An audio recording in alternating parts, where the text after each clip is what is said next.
ata, mən evlənmək istəmirəm. Ay qızım, sən hara gedirsən indi? Necə yəni hərə gedirəm? Ata, hər səfərində eyni şeyləri deyirsən.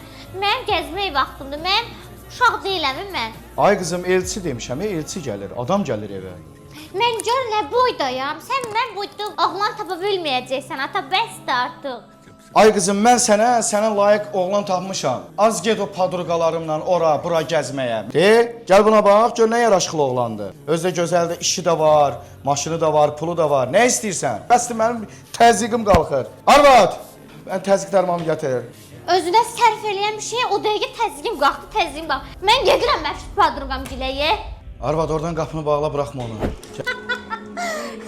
Ata, ata neynirsən? Ata, ata, ata, ata yaxşısan? Ata.